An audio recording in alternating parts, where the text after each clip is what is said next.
Coming up on the Get Lean, Eat Clean podcast.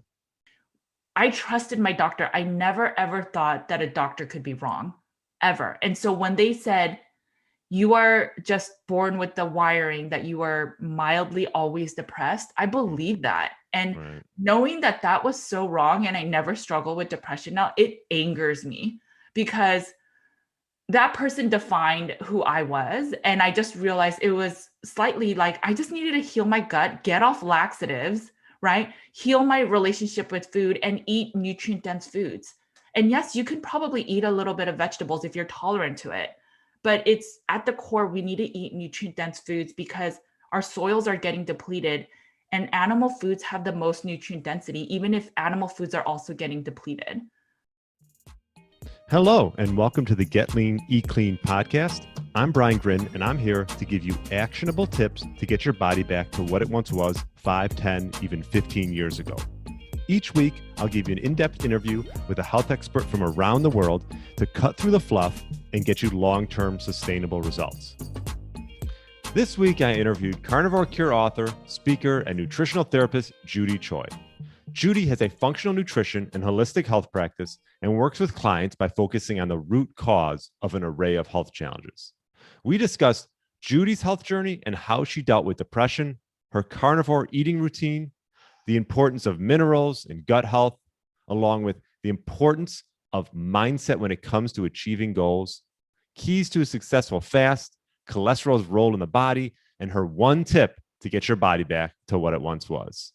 I really enjoyed meeting Judy, and I know you will too. This was a great interview.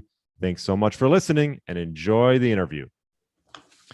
All right, welcome to the Get Lean, Eat Clean podcast. My name is Brian Grin, and my guest today is Judy Cho, and she is a nutritional therapy practitioner and also the author of her new book, Carnivore Cure. So welcome to the show. Thanks for having me. How's it going? Going great.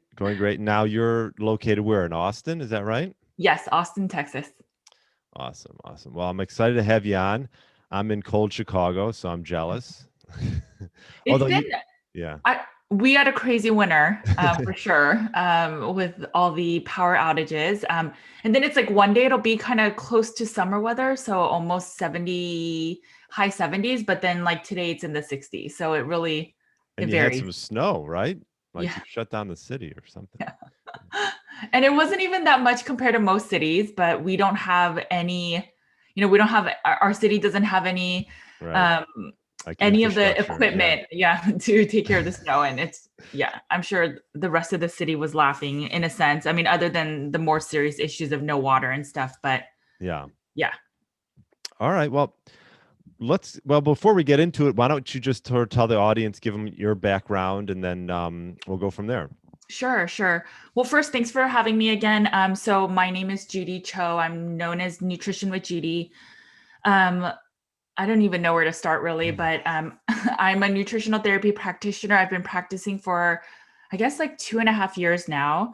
And before that, I was a consultant. I was traveling a lot. I got really sick. I struggled with an eating disorder. I was plant-based for 12 years. And I never considered that it was the diet, the lack of fat, the lack of animal proteins that got me to struggle with depression. After having like a breakdown and then having to stop nursing and getting on like psychiatric meds, they told me that I was always depressed. And, even during these like eating disorder facilities, they never told me, maybe you should be eating more fat or maybe you should be eating animal proteins. They'd be like, no, you can't eat low carb in this facility, but you can eat vegetarian. And so I continued my vegetarian ways. And then when I was pregnant with my second son, I was just like, I don't want to get sick again. And I really had this fear that I'd get sick again. And so I just started researching nutrition. And then that's how I found keto.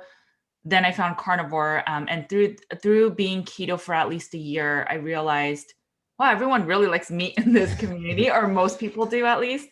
And then I just started stumbling into a lot of, social media posts about how meat is so nutritious. And then I just took a dive into it. I think keto helped a lot, but I was still mostly plant-based.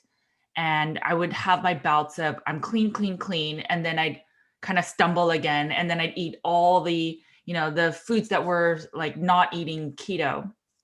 And so I finally just said, I'm just going to take the deep dive into carnivore. Maybe it'll stop some of that kind of on and off eating. And it did. So I think that eating meat based and now no longer considering, okay, what 20 carbs or 50 carbs or certain amount of carbs I can eat in a day, when that's no longer a food, the kind of abstainer personality in me really shined. So it's like, I don't have to make the decision of, wait, what chocolate or what vegetable or what XYZ can I eat by the end of the night? There is nothing. So I just fuel with meat and fats and then I'm good. And so the first year, obviously I struggled a little bit with carnivore and then keto and then back to carnivore. But in general, it saved my life and I don't suffer from depression anymore. And then I got so passionate about nutrition that I went back to school and now I'm giving back because, there were days where life was really hard. And I felt like I had everything materialistically in my life, but I was so, so depressed. And in those facilities saying that, hey, you were just born and wired to be depressed. And Right. what's so wrong with taking some, SSRIs and antidepressants for the rest of your life? What's so wrong with it? And I tried. And within a few months, I was on the highest dose and it wasn't working. And they were already trying to get me other medications. It was just a simple fix of maybe you just need a better diet. Maybe you need to heal your gut. And it was a huge change for me. Now, I know not everyone gets off meds that easy, but to me, it was a very big eye opener. And it's just, I want to give back now. And so hopefully that people could get their lives back too. Yeah, that's quite the story. Uh, it's interesting. You hear plant-based, and I think it's just this misnomer that that means healthy, and for some people it doesn't, right?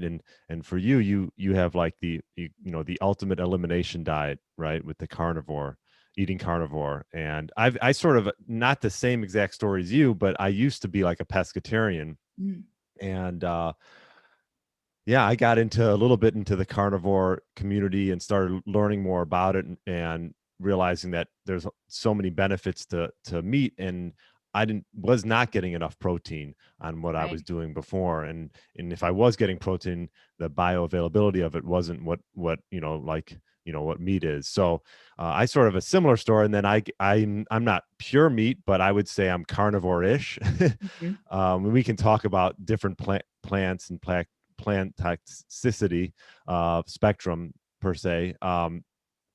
What made you get into carnivore? Was there an individual or a book you read, or was it just one of those things where you tried everything and you just decided to do it?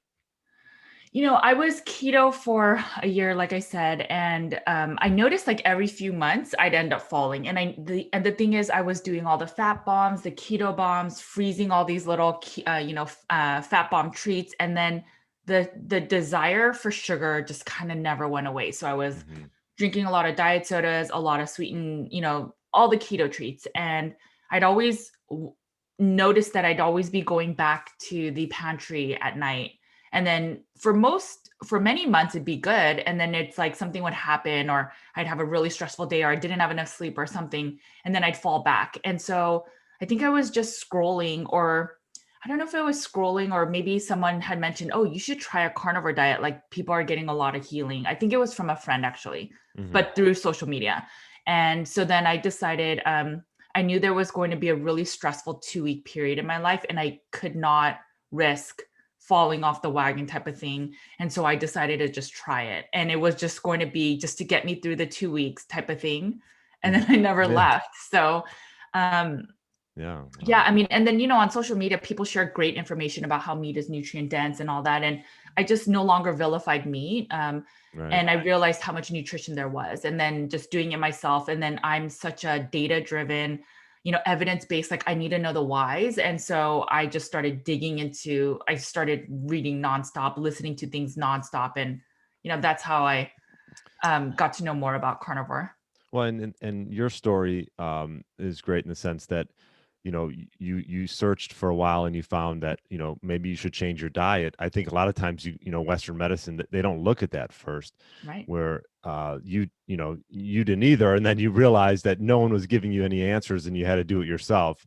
And so you found diet. Now, as far as carnivore is concerned, what is like a typical day for you for eating? And obviously maybe we'll touch a little bit. I know you've done some fasting journeys, and I'll be interested to Sure. hear about that as well. Yeah, so when I first started, I did pretty much one meal a day, and I probably try to eat about 2 pounds because that was sort of the messaging back then. Hmm. And I realized it didn't work for me. It's way too much protein. So I do believe that you should eat not in too much in excess because it can actually cause like a uptick in your glycogen, and you will go through gluconeogenesis and you'll have higher blood sugars. You may not sleep through the night. You can have like those meat sweats as people talk about. But so nowadays I eat 2 meals a day. For one, it's better for digestion, but I try to incorporate more fish and like smaller fish. So maybe like sardines, some salmon. Sometimes I try to get oysters. I try to get the fresh ones that are obviously good quality. But if you look at the nutrient density of beef alone, there are certain nutrients that are just not as, it has everything, but it doesn't have a ton of certain nutrients. Like And one calcium per se, Yeah, calcium. so minerals are definitely one. I think minerals in general in all our foods, not only meat, as even vegetables. I think iron, for example, in the last 7 years, for in 70 years in apple has gone down by 90% in our food supply. So it's across the board. But specifically, the one I'm thinking of is B1, so thiamine, which we need to break down carbohydrates, fats for energy. It helps with a lot of other things, and it is very low in beef. Even if you were to eat beef liver, it's not that high. Whereas if you were to eat like pork belly, if you ate just like, I think it was 8 ounces, I'm pretty sure, but it covers the full daily value. Whereas even if you eat a pound and a half of steak, it will not cover your thiamine levels. So there's certain things like that. And so that's why I started incorporating other meats as well. Hmm. I probably eat about a pound a day, and then I eat closer to 75% fat. So what that looks like is, so I haven't eaten yet. It's still early here, but so like for yesterday, for example, my lunch was I had a can of wild sardines. I had some cod liver, and then I had 2 egg yolks with one egg with the full egg. It's probably like 600 calories. And then there was like extra fat added. So it could be beef tallow. I used butter yesterday. And I think that comes out to about 75-80% fat. And then for dinner, I had some steak. So I just, it was really simple. I reheated steak we had, and then I just added some butter on top because I feel better eating a high fat carnivore version. And yeah, that was all I ate yesterday.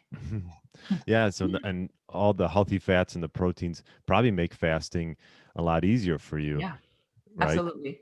Not dealing with the insulin swings and things like that, right? Yeah. So if you are ketogenically, like if you're fat adapted, and so it's tricky with carnivore. So if you eat a ton of meat, I don't think you're as in a ketogenic state as if you are eating a high fat, moderate protein version of carnivore. So Hmm. there is a difference. If I was eating 3 pounds of meat a day, and I'm 5'8", so I could probably put it down. But if I did, I probably would not be in in a ketogenic state. So I probably would have like zero point 0.1 in ketones, whereas right now I have probably one every morning. Um, so that's one thing. But if you are in a ketogenic state, it becomes really easy to fast because you're already burning ketones. So it's not like you have to ramp up and fast and then go through your glycogen stores and burn your glycogen and then get into ketosis and burn ketones, which will happen on like a standard American diet. It might take somebody 3 days to get into autophagy, burn ketones, Hmm. where somebody that's carnivore or keto, I mean, it's right away, right? And so it becomes easier now with your eating circadian rhythm. The times that you normally eat, you may feel a little bit slight uptick of hunger, which is normal because it's hormones, but it Right, passes. right. So it becomes much easier for sure. Yeah, I find that for myself as well. I don't like measure my ketone levels. I just like can tell like Yeah. since I've been fasting and eating pretty clean, that I can go long periods of time, and even if you have some hunger pains, they come and go pretty quick. Right. Right? Exactly. Yeah, yeah. Go ahead. I think they said, I think it was Jason Fung and his team. I'm not entirely sure, but I believe they said that it was after 3 days, your ghrelin, your hunger hormone starts decreasing. It might be even actually 48 hours. And so between 48 and 72, you'll feel your hungriest because your ghrelin, your hunger hormone is like going up. But after that, it starts decreasing. So then once you hit that 2, 3 day mark, it should be kind of easy as long as you're managing your electrolytes. Yeah. And as far as managing electrolytes, what are the type of things that you do to do that? Yeah, so my clients, a lot of them struggle with electrolyte imbalance. So they're taking a concoction of magnesium and potassium. So I get them off all of it initially, and then they'll start just drinking some Soleil water in the morning. So what it is getting any unrefined salt. So it could be Redmond's, it could be Celtic, it could be Himalayan. They use and then they'll soak it overnight so that the minerals are unbound from the salt, and then the minerals are more bioavailable for the body when you drink it. So they'll use about depends on the person, but it's between a teaspoon to a tablespoon of the Soleil water in the morning, and then they may have a second one in the middle of the day as needed.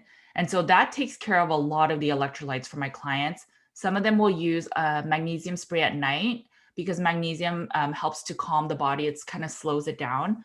But then some people need more than that. So I would say start with that. And if you still have heart palpitations, if you still get like muscle tightening, just weakness, dizziness, all of the electrolyte imbalances, then you may have to look into supplementing magnesium or potassium or sodium. The best way to know for sure is doing a hair mineral test. Mm, okay. Well, yeah, I was going to actually ask you some good Oh. tests that would be good. Hair and mineral is one. Is there anything else? It depends. So I have clients that are mostly gut. They've been carnivore. So most of my clients are they've been doing they did keto and Mhm. then something wasn't working, so then they tried carnivore. They've been carnivore for probably 3 to 6 months, and they're still having loose stools, not sleeping through the night, just not feeling as well. And so for most of those people, if it's really gut related, I'll have them first do my protocol. And if that doesn't help, then I'll get some testing because I mean, it's just expensive. Yeah. There are like GI tests. Those tests will test if you have any parasites, any fungal overgrowth. It'll show if you're like bleeding in your intestines, but you just don't know. There's a lot of things, and then it'll also show bacterial balances. So that's really good. You could do like a Sibo test, which is a breath test. It'll show if you have small intestinal bacterial overgrowth. I also recommend a test called the organic acids test. It's a urinary test, but it tests for amino acid metabolites, neurotransmitter metabolites, if you have any oxalates.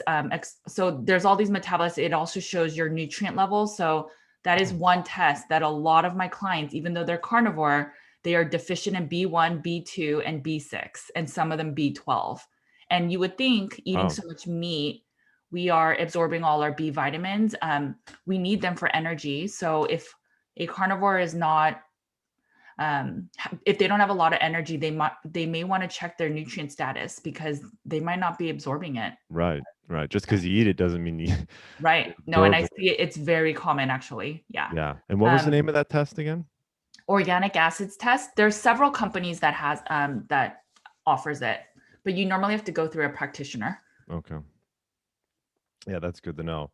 And as far as gut health is concerned, is that would you say that's the probably the biggest impact it can make, going maybe from a plant diet into like a carnivore diet?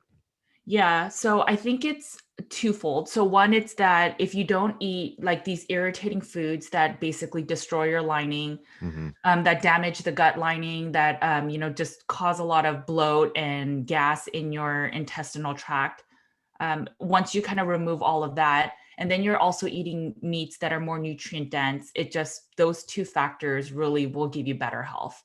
So it's getting figuring out like how do you heal the gut, because some people literally will have holes in their gut or obstructions. It's Hmm. one, healing that, and then balancing the flora, which no one really knows what the answer of how to balance that is. There's just certain supplements that help more than others. And then just making sure you're eating enough nutrients to even supply your body with the fuel. So your neurotransmitters, most of it's created in your gut. The serotonin, I'd say 90% is. And yes, it's not the one that gets to your brain, but they're all communicating. And if you have a weakened gut and then you're not eating foods that will um, create the neurotransmitters, then which is a lot of amino acids, then you're not going to have the neurotransmitters that will make you feel better. So Right. it absolutely affects gut health is so important. Yeah, that's almost like the first step, wouldn't you say, for most people is focus on the gut and then Yes. go from there. Yeah. Yeah. So anyone that comes to me, a lot of people have thyroid imbalance, hypothyroid, but I focus on the gut first. So we Hmm. work on healing the gut. And then from there, we'll see what other issues, are there still issues and stuff like that. And as far as plants is concerned, what would you say is like, I know there's sort of a spectrum Mhm. of what would be some good plants that maybe if they want to start implementing back into their diet, they should start with? Yeah, that's tricky. So when I was writing the book, I was trying to figure out, what's the safest plants for everyone. And the reality is there is none, only because all plants have anti-nutrients. And so it's really bio-individual, right? So if you are metabolically fit and you have no issues with diabetes, you don't have like really insulin issues or insulin resistance, I think you may be able to handle some fruit, right? Obviously, you probably want to peel off the skin. Um, and then because that has a lot of the like pesticides, and then even the anti-nutrients are in the skin. Hmm. And then if you don't, obviously you're not going to eat the seed in a fruit. So maybe for some people that works, but then for like most of my clients are metabolically challenged, so fruit is not an option. And so then we have to consider, okay, what plants do you want to add? And so I would say if I were to rank anti-nutrients, any foods that have high oxalates, high lectins, and high phytates, which all of them are gut damaging, all of them bind to minerals. So if you're eating some of them, like for example, if you're eating foods with like if you're eating spinach, which is really high in oxalates, Hmm. and they are known to bind to zinc, and so, or maybe it's iron, I'm forgetting, but if you and were to eat it then with some steak, it will also bind the minerals from your steak. Mm. And so that's where it becomes really tricky with these minerals, with these three anti-nutrients, and they're just gut damaging. So if anything, you're not going to be absorbing a lot of the nutrients from these plants, then they may inhibit the minerals from other foods you're eating, and then also they may wreak havoc on your gut. And so all of those reasons, I think foods high in general in lectins, which are like nuts and seeds, um, and then some, I think like nightshades as well. Oxalates are like spinach, almonds, dark chocolate, and then phytates are in most grains, and I think some nuts as well. So I think I have a top 10 list in the book, but Hmm. it's Hmm. not the greatest. Like I know that I included bok choy because it didn't have most of those that I just mentioned. It's permitted on autoimmune paleo, which is another elimination diet that's pretty good. It's also allowed on the FODMAP diet, which is another clinically used diet for eliminations for gut health. And so there's a spectrum, and I listed the reasons why, but I would say bok choy was one. I think arugula was another one. I What know. about avocado for a So fruit? avocado is high in salicylates. So again, this is where it becomes really bio-individual. So like I've tried avocado, I feel fine. But if you are sensitive to salicylates, it's high in that, and then it's also high in FODMAP. So for people that have gut issues that cannot eat any of the oligosaccharides, saccharides and basically chains of sugars, Okay. they cannot eat that. And there are some people, I have clients that do not feel well eating avocado. Mm. So I am working on a database of all the plants that I've researched and like what they include. And then you can go in there ideally and see, okay, I want to eat an apple. What does it have? And if Mhm. none of those things affect you, then that's the food that you probably want to try. Yeah.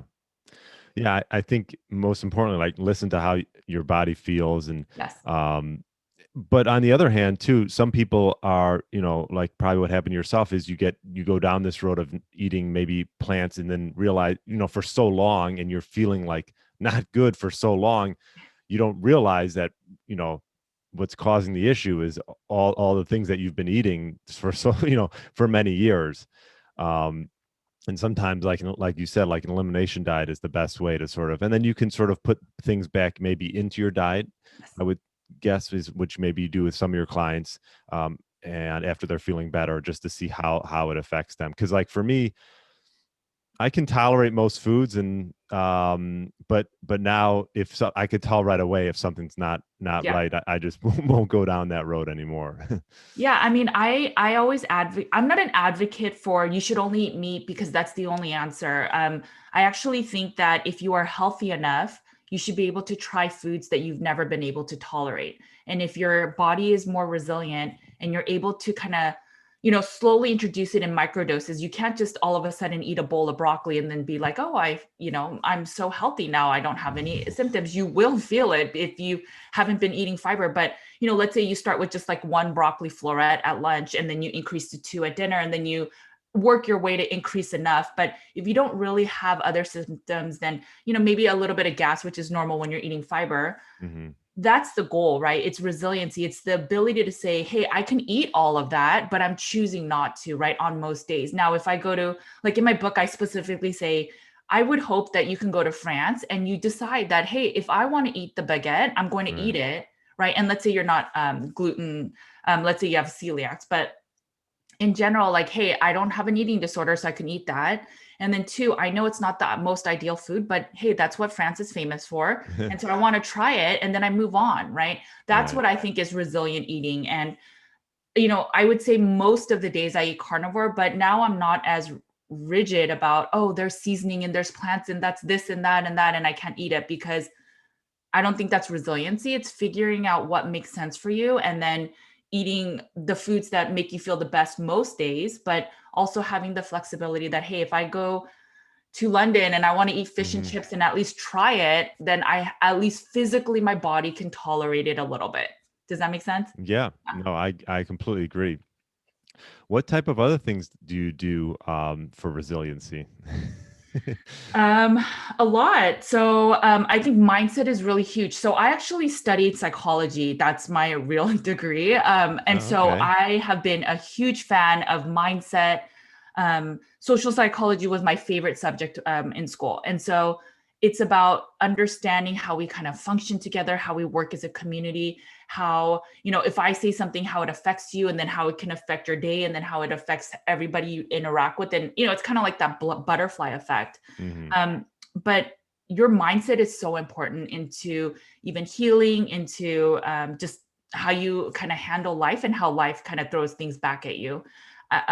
One thing I always close with my clients is you have to have hope, right? So if I get you on some gut healing supplements, whether it's the betaine HCl or the digestive enzymes or the probiotics, and you're like, oh, I've tried probiotics before, it's not going to work. Well, most likely your body will then feel the stress state or the parasympathetic state, and your body will sort of react to it. And it could even be with food, right? So if you're starting to reintroduce dairy and you haven't been eating it and you have this anxiety of like, oh my gosh, am I going to have a reaction? You'll likely have a reaction Yeah. because your brain is kind of telling your body something foreign's coming in. So it's the mindset and the resiliency. Again, it's not having, so in the book I talk about this, there's a whole lifestyle section, but you have to have a growth mindset where it's like, no, your current state is not what will limit you, right? You can always get better, you can always improve, right? We are not born with a ton of muscles, but we go to the gym and we use hormesis to basically grow our muscles, and we push our muscles to grow, and then it becomes bigger and stronger. And that's resiliency. It's everything in life you can do better, and it's just you have to put in that effort. Yeah, I mean, I think mindset is something that probably doesn't get discussed enough when it talks about like, healing in, for diet or whatever it is, gut health. Um, it's almost like you made me think about, because I have dogs, and dogs can sense, they have like that sixth sense that like if something's not right, they'll sense it from you. It's almost like, you're the same way in a sense. If you don't have that mindset, whatever it is you want to do, if you want to lose weight or feel better. I interviewed Drew Manning, the Fit to Okay. Fat to Fit guy, and we talked a ton about mindset and how that was the biggest thing that helped get him through the tough times. And I'm sure with your clients that they have to sort of have a reason why that they want to get to where they want to go, or they're not going to get there. Right. And so I hosted like this Carnivore 75 Hard program of like a free public like a program I did for it was a mental fitness challenge. And the thing is, it was a mental fitness. So, we did the carnivore, we did the fasting, but really there was a lot about being grateful and changing your perspective in your mind, right? So there's a study that I cited in the introductory video, but I talked about how there's a study where somebody was envisioning music playing versus that same person imagining the music playing, and the same parts of the brain were lighting up. So your brain is not really certain what's reality and what you're just imagining. And if that is a true thing, then we should imagine. And then there's other studies where there are people that are in the hospital and they imagine getting better through physical therapy and then envisioning days of just healing. And then those people were the ones that healed the fastest. So it just shows you how strong our minds are. And, we do a lot of nonverbal communication. The reason why your dog feels it is, yes, I think we send out things to the world, right? Like at least 70% of our communication is nonverbal. And so it's such a big deal. And I had a dog too, and same thing. She totally could read my emotions. And so the mindset is so important. And that's why I talk about, there are some people that come to carnivore and think it'll heal their eating disorder. It will help a lot because you're fueling your body, but you need to work on your relationship with food. So no diet, no lifestyle change is going to fix something that's related to mindset, habits, and all of that. That's a core thing that we need to work on. And it's hard work. It's sticky, it's tough, it's vulnerable, and people don't want to really do that because it's hard, right? Having to go back to childhood trauma of like, why do you feel that way? Why is your internal script? Why is your automatic behavior to do that? And you have to kind of go under, really deep, dark levels. And sometimes it's uncomfortable. And I think that's why I'm a big fan of therapy. I think everyone should get a week's worth of therapy and just get to know yourself and figure out like what motivates you, why do you, and all these things. So yes, I think mindset is so important. So important. And in my clients, the people that I see heal are the ones that are like, I'm all in. So if it means I have to gain a little bit of weight at first, if I have to, dedicate to eating a certain foods that I don't really want to eat, but that'll get me better. It's the people that are the most all in and believing that there's an option to heal that actually heal and that don't stick to, I am defined by my disease. Right. Yeah, so true. And another form of like a hormetic stress is fasting. Yeah. I know I see on your podcast you did an episode on how you did a 5-day fast, right? And I'm actually curious because I'm going to do one soon here. Okay. I fast every day, and it's been a part of my life for years now. And I've done some, couple day fasts here and there. I haven't done like an extended, let's say 3 to 5 fast. So maybe tell me your experience around that. Sure. So one thing I'll say is that men don't have to fast as long as women to get all the benefits, even especially for weight loss. So that's one. But Yeah. I too was like you, where I started doing intermittent fasting, and then I was like at 24 hours, then I'd be at like 27 hours because I was doing OMAD. And then I think a year and a half ago, or maybe 2 years, I did a 7 or 8 day fast. And the crazy thing is I was nursing and my milk never went away. So that is like one power of a ketogenic carnivore diet. So the first time I did it, my biggest things were just make sure that you have, if you can do a full 24-hour day fast, then from there, just make sure that you're managing electrolytes. So that's always been the hardest thing for me when I do an extended fast. I don't have a ton of extra weight on me. And so I don't know if I don't have as many electrolytes, I'm not sure, but I always start having electrolyte issues day 2 or 3. But the 7-day fast, I was able to do it, but this 5-day fast, I was not. So I just started feeling like literally my body inside felt like it was burning. It felt very acidic and I just was in pain. And so I had to stop it probably by day 4.5. A lot of the commenters on the YouTube video were saying you needed magnesium. Some people were saying potassium. I'm sure it was an electrolyte imbalance. I don't know the answer of like what to use. There's like Keto Chow and LMNT unflavored that you can use to kind of balance, but I haven't had the best success with them, but definitely electrolytes. And then for me, during the periods where you do feel your hunger, where you're normally having your meal the first 2 days, I drink plain sparkling water. And so the bubbly kind of help with the Oh, fills I'm you up. kind of feeling hungry. Yeah. But other than that, it's fine. I would use magnesium spray at night to kind of calm because your cortisol is a little bit higher while you're doing extended fast. It's just giving you more of that energy. But in general, it's so good for your body to do cell cleaning and doing a little, just think of it. Your body doesn't have to filter through foods and okay, this is a toxin, so it needs to go through the kidneys. This Mhm. needs to get absorbed by the small intestine, right? It doesn't do any of that. So then your body is just focused on, okay, like what else can we do in the house, right? Like let's clean up the house. Let's fix things that are broken because, hey, we have all this time on our hands. So I think doing extended fast at least once or two times a year is great for your body. Right. Yeah, I agree. I mean, it is a stress in itself, but Yeah. as long as you're not like underweight Yeah. or have any other, major issues, or obviously if you're not pregnant and things like that. Yeah. Yeah. No, Um, no, I wouldn't recommend it. No.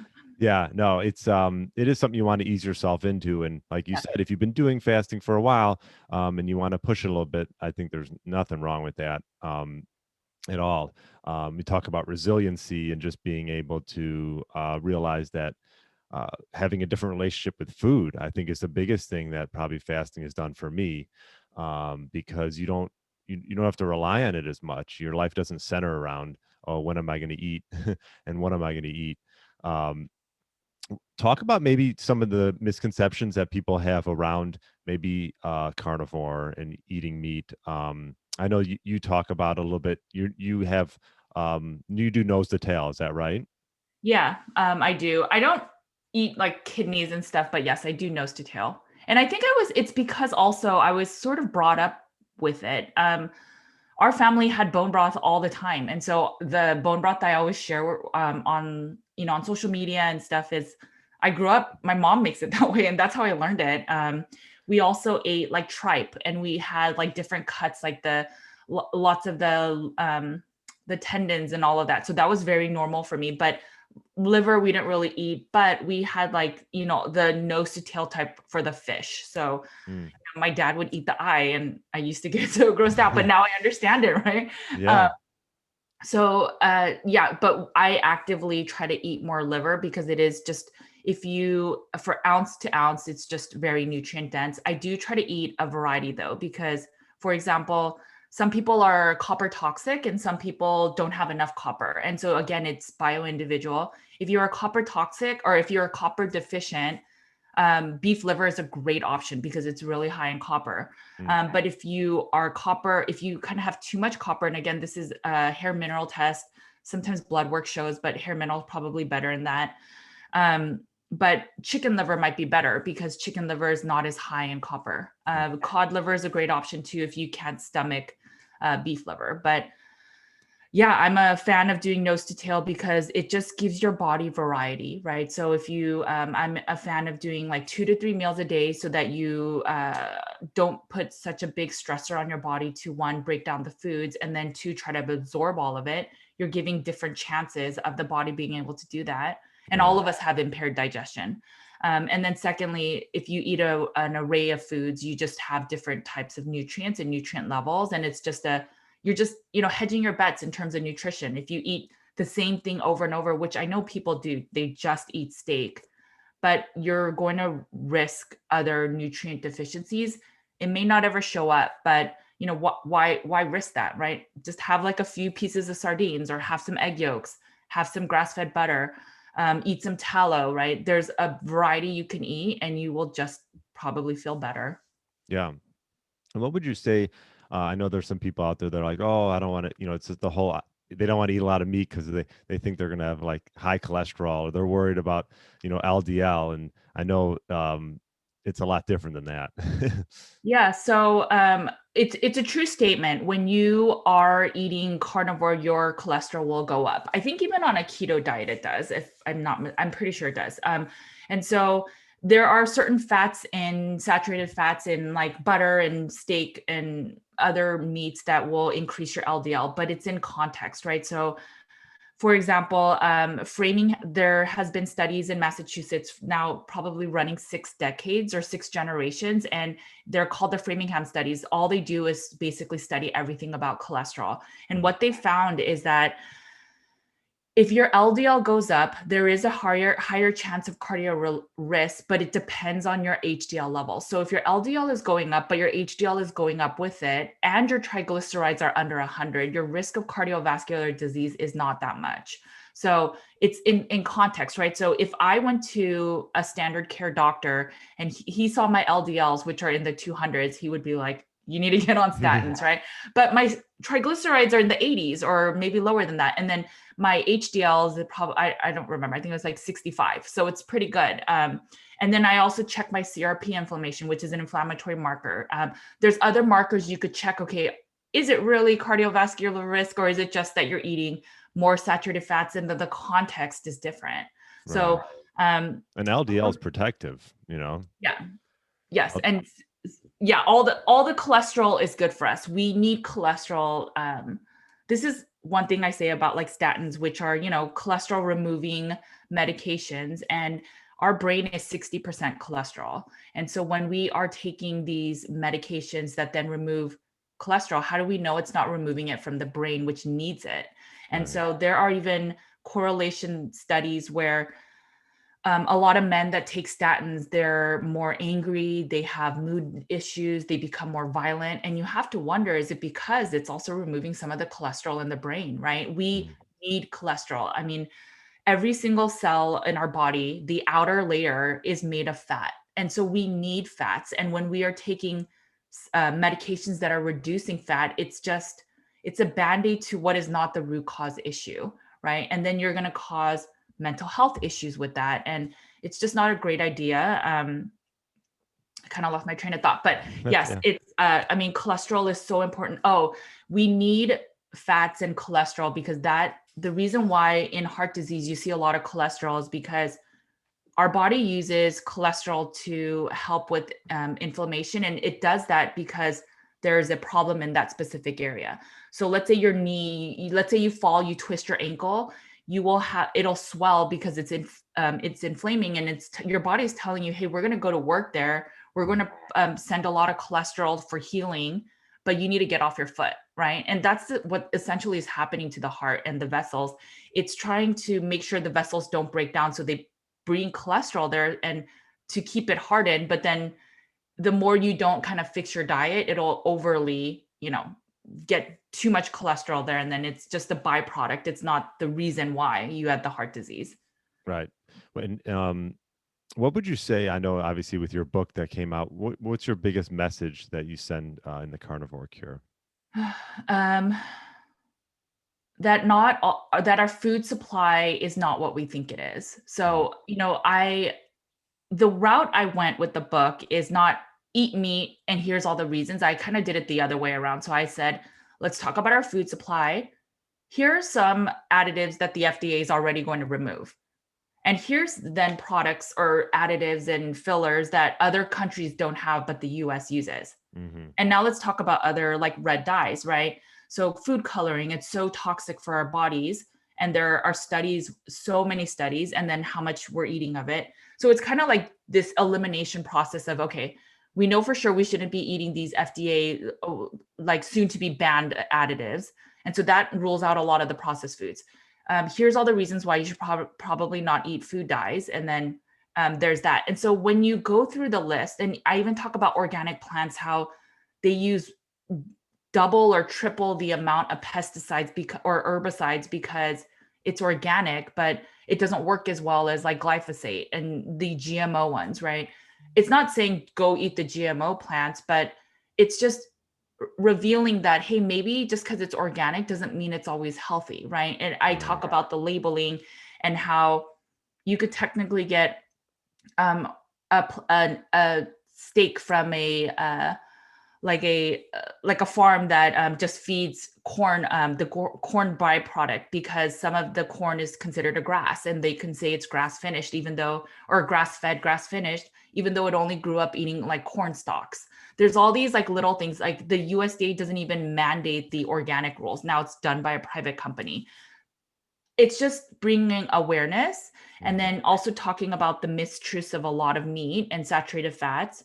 And then just kind of, hey, if you are not feeling well and standard care has not been treating you well, you still have these aches, you have joint pain, you have low energy, maybe it's time to just do an elimination diet based off of everything I've just told you. And then it's like, as you heal, you should try to add more things and see if your body's flexible. Now, if you decide that 99% of the days you're still going to eat meat based, great.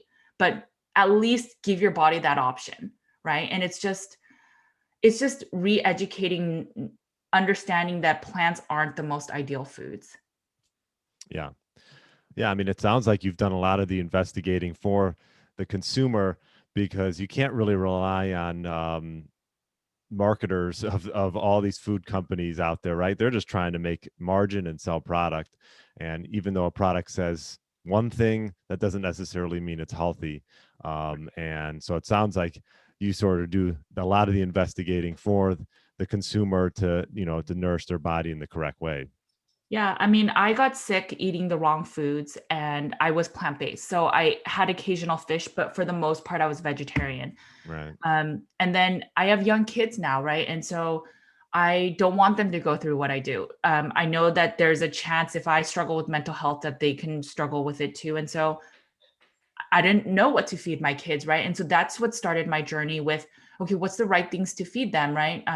Like we believe that raw milk is so bad that if we have it, we're going to get, sick off of it. That's how we are taught from a very young age. But raw milk, especially if you have gut issues, it actually can support your gut because it has all the right antibodies.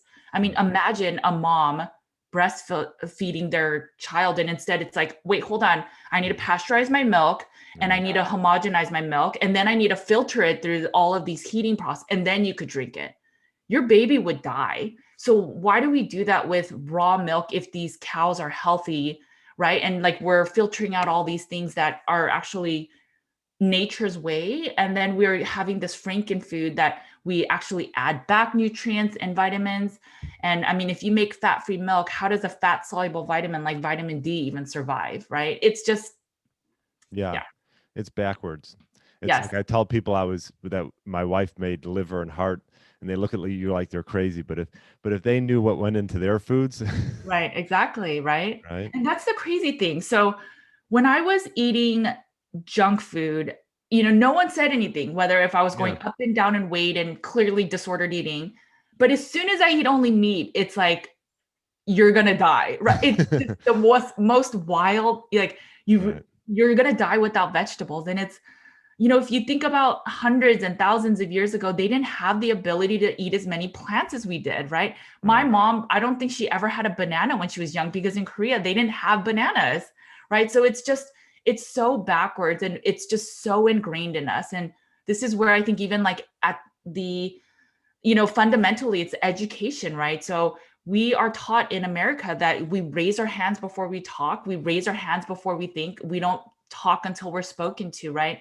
These are some things are good, but we at a very young age, we are taught like you trust authority and it's the right answer. And never once do you ever question, hey, maybe what's in the textbooks are not fully accurate of history, right? Right. And it goes in the same way of like, I trusted my doctor. I never ever thought that a doctor could be wrong, ever. And so when they said, you are just born with the wiring that you are mildly always depressed, I believe that. And Right. knowing that that was so wrong and I never struggle with depression now, it angers me because that person defined who I was. And I just realized it was slightly like I just needed to heal my gut, get off laxatives, right? Heal my relationship with food and eat nutrient dense foods.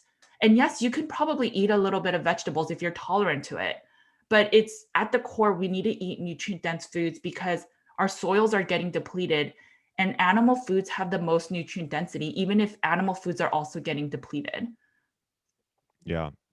I completely agree. Where do you get a lot of your meat from? So I do a range. So I always join cow shares or herd shares and I order a quarter steer because I have a freezer that I used for my breast milk. So we will buy a quarter steer and then I always try to, just get foods on sale. So um, it's impossible for my whole family, a family of four, to eat grass-fed, grass-finished ribeyes all the time. So then we'll get steaks on sale. I know it's not ideal, but I think this is where it's balance of real life. So Right. just from my studies, it's just you don't even know if you're buying the grass-fed, grass-finished versions at the market if it's really that. So I can't stomach paying an extra $10 a pound at the store to just get that, not knowing if it's guaranteed, right? So Right. so I'll get this steaks on sale, but we try to get pasture raised eggs, ideally no corn fed or corn or Soy. soy feed, right? And then we always get the grass fed butters. But I drive every month to get raw milk for my sons. That's great. Raw I've been goat. wanting to try raw milk. I haven't yet, but I can get it in Illinois. I know some Oh, states you okay. can't even get it. I know that they sell it in every state as Okay. animal food. I know it sounds so bad, but I think if you were to contact the original source, Hmm. it's actually human grade. It's just it's illegal to sell it as for humans. So you'll just have to kind of find it. But I mean, every state will have it. It just might get tricky to find it. For us, we can only get it from the direct source. So I have to drive to the farm, and I have no Right. problem. My son has been drinking, my oldest, so I had to stop nursing at 6 months. At 1 year, he started drinking raw goat's milk. He's so healthy. So yeah, I definitely recommend it. And goat's milk is actually more, the amino acid profile is the closest to human breast milk. So if your child is Hmm. lactose intolerant or can't tolerate cow milk, you may want to try goat milk. I've seen moms that have not been able to nurse and they make their own formula. They use the raw goat's milk and actually their kid does pretty good. Wow. Yeah. Now look into that. Yeah, there's a farm about an hour away, so I can get some raw milk, and I definitely want to give it a Yeah, you should try. try it. And then you could even, so since I only go once a month, we get frozen ones too. And I know it loses some of the nutrients, but it's still better than buying, milk from the store. Right. Yeah. And now there's like 8 million nut milks. And I know you avoid those. yeah, it's crazy. It requires so much water to make nuts. And Right. so this is something I just learned, but almonds, majority of them are made in California in an area that is very drought prone. Yet they blame the cows for using too much water, right? So that's one. And then all of the almonds that are made in California has to go through the ultra pasteurization phase. So Hmm. it's going to use solvents. It'll use a lot of heat and just a lot of toxic stuff. So these nuts that are already toxic are just now more toxic. And Right. they never have to say, hey, these almonds are pasteurized or gone through ultra high temperature, hexane, blah, blah, blah. Um, and they could just sell it as, hey, these are raw almonds. And Hmm. it's such deceptive marketing. And so you have to wonder, why am I getting sick off of nuts? Maybe it's that they're not even true nuts. Hmm. I ask this question to every guest towards the end. What one tip would you give someone that wanted to maybe get their body back to what it once was when, like 10, 15 years ago? Yeah, what one tip would you give that person? Would you say in terms of weight or in terms of health? Um, Maybe both. Maybe both. Maybe they've put on an extra 10, 15 pounds and they're just not feeling themselves. Okay. Yeah, I would just have them. I think the easiest, simplest way is, shop the perimeter of the market. I know that's such a common thing to say, but if you remove all the processed foods in your diet, Hmm. you will feel so much better. Not everyone needs to remove all plants. I definitely think you should remove high oxalate foods. So almonds, spinach. If you are susceptible to kidney stones, that type of thing, you will have a higher chance. It's funny because if you go and get a kidney stone surgery, their diet that they recommend is a low oxalate diet, but they don't say that it's low oxalate. They just say, here's the foods you shouldn't eat, right? And they're all high oxalate foods. Mm. So in general, it's just eat, closest to what nature intended. So fresh meats. If you're going to eat veggies, try to eat the ones that are less higher in, anti-nutrients.